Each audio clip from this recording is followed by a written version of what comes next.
फिर आप लोग परेशान हो रहे हो, आप लोग की तरफ सर्दी हो रही है।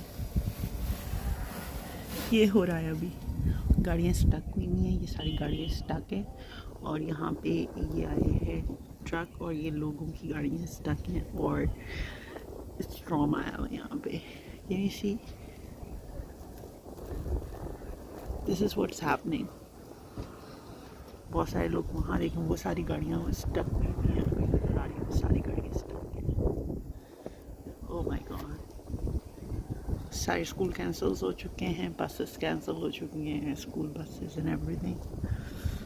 ओह गॉड, दिस इज हैपनिंग।